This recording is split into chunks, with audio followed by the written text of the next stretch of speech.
கோபிசெட்டிப்பாளையம் அருகே கலவை ஏற்றி வந்த லாரி திடீரென மைய தடுப்பில் மோதி விபத்துக்குள்ளானதில் காயமடைந்த லாரி ஓட்டுநர் கோபி அரசு மருத்துவமனையில் சிகிச்சைக்காக அனுமதிக்கப்பட்டுள்ளார். ஈரோடு மாவட்டம் கோபிசெட்டிப்பாளையம் அருகே உள்ள நம்பியூரிலிருந்து ஒப்பந்த பணிக்கு லாரியில் கலவை ஏற்றிக் கொண்டு கோபி நோக்கி வந்து கொண்டிருந்தது. கலவை ஏற்றி வந்த லாரி குருமந்தூர் ரவுண்டானா அருகே வந்து கொண்டிருந்தபோது நிலை தடுமாறி சாலையில் இருந்த மையத்தடுப்பில் மோதி கவிழ்ந்து விபத்துக்குள்ளானது. இதனை கண்ட அக்கம்பக்கத்தினர் காயமடைந்த நிலையில் லாரியில் சிக்கிக் கொண்டிருந்த கள்ளிப்பட்டி பகுதியைச் சேர்ந்த லாரி ஓட்டுநர் சின்னசாமியை மீட்டு கோபி அரசு மருத்துவமனைக்கு சிகிச்சைக்காக அனுப்பி வைத்தனர். இந்த லாரி விபத்தின் போது முன்பின் வாகனங்கள் ஏதும் இல்லாததால் பெரும் விபத்து தவிர்க்கப்பட்டது. கூடலூரில் தோட்டத்தில் அமைக்கப்பட்டிருந்த மின்வேலியில் சிக்கி கூலி தொழிலாளி உயிரிழப்பு. உடலை வாங்க மறுத்து உறவினர்கள் மருத்துவமனையில் போராட்டத்தில் ஈடுபட்டதால் பரபரப்பு.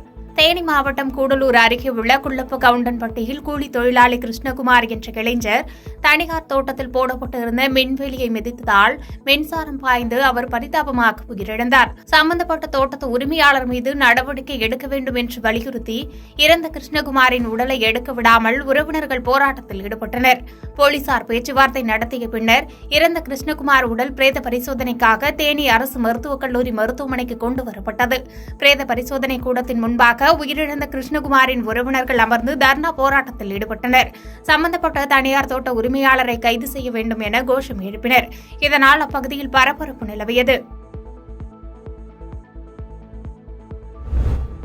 வாணியம்பாடி அருகே மின்னல் தாக்கி பசுமாடுகள் 2 உயிரிழந்த நிலையில் தந்தை மகன் படுகாயமடைந்த சம்பவம் அப்பகுதி மக்களிடையே பெரும் அதிர்ச்சியை ஏற்படுத்தியுள்ளது. திருப்பத்தூர் மாவட்டம் வாணியம்பாடி அடுத்த பெரிய வெள்ளைக்குட்டை பகுதியைச் சேர்ந்தவர் சரவணன். இவர் வாணியம்பாடி அருகே தனியார் பொறியியல் கல்லூரியில் வேலை செய்து வருகிறார். இதேபோன்று இவருடைய மகன் ரஞ்சித் சென்னையில் உள்ள கல்லூரி ஒன்றில் படித்து வருகிறார். இந்த நிலையில் விடுமுறை என்பதால் சரவணன் வீட்டில் இருந்துள்ளார். அப்போது திடீரென மழை பெய்ய ஆரம்பித்ததால் மேய்ச்சலுக்காக தன்னுடைய விவசாய நிலத்தில் கட்டியிருந்த 2 பசுமாடுகளை சரவணன் மற்றும் அவரது மகன் ரஞ்சித் ஆகியோர் விரைந்து சென்று பசுக்களை நிலத்தில் உள்ள மாமரத்தின் கீழ் கட்டிவிட்டு அருகில் நின்று கொண்டிருந்தனர். அப்போது மின்னல் தாக்கி மாமரத்தின் கீழ் கட்டியிருந்த 2 பசுக்களும் சம்பவ இடத்திலேயே உயிரிழந்தன. மேலும் அருகில் நின்று கொண்டிருந்த தந்தை சரவணன் மற்றும் மகன் ரஞ்சித் ஆகியோர் மீது மின்னல் தாக்கியதில் படுகாயமடைந்து மயங்கி விழுந்தனர். இதனைத் தொடர்ந்து அக்கம்பக்கத்தினர் மின்னல் தாக்கி படுகாயமடைந்த தந்தை மற்றும் மகனை மீட்டு சிகிச்சைக்காக வாணியம்பாடி அரசு மருத்துவமனைக்கு கொண்டு சென்றனர். அங்கு முதலுதவி அளிக்கப்பட்டு பின்னர் மேல் சிகிச்சைக்காக வேலூர் அரசு மருத்துவமனைக்கு அனுப்பி வைத்தனர். மேலும் உயிரிழந்த பசுக்களை கால்நடை மருத்துவர் ஆய்வு மேற்கொண்டார்.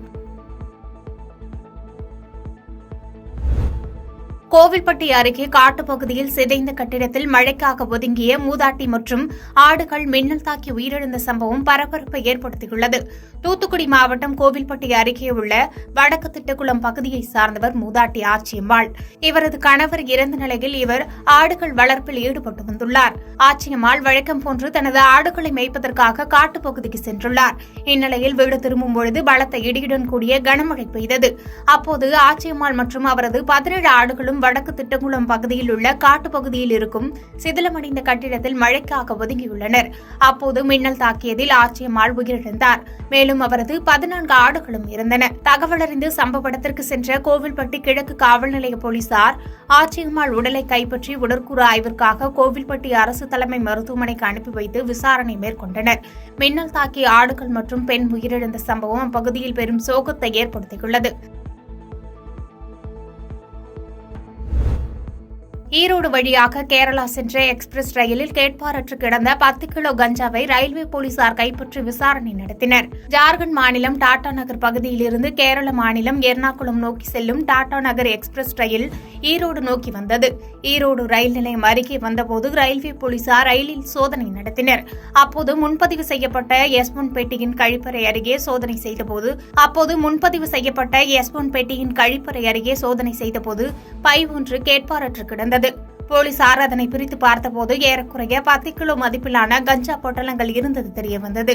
கஞ்சாவை கைப்பற்றிய ஈரோடு ரயில்வே போலீசார் இதுகுறித்து வழக்கு பதிவு செய்து விசாரணை நடத்தி வந்தனர். ரயிலில் கஞ்சா கடத்திய கும்பல் போலீஸ் வருவதை பார்த்ததும் கஞ்சா பையை போட்டுவிட்டு சென்றிருக்கலாம் என போலீசார் தரப்பில் தெரியவந்துள்ள நிலையில் கைப்பற்றப்பட்ட கஞ்சாவை ஈரோடு மதுவிலக்கு அமலாக்கத்துறையிடம் ரயில்வே போலீசார் ஒப்படைத்துள்ளனர்.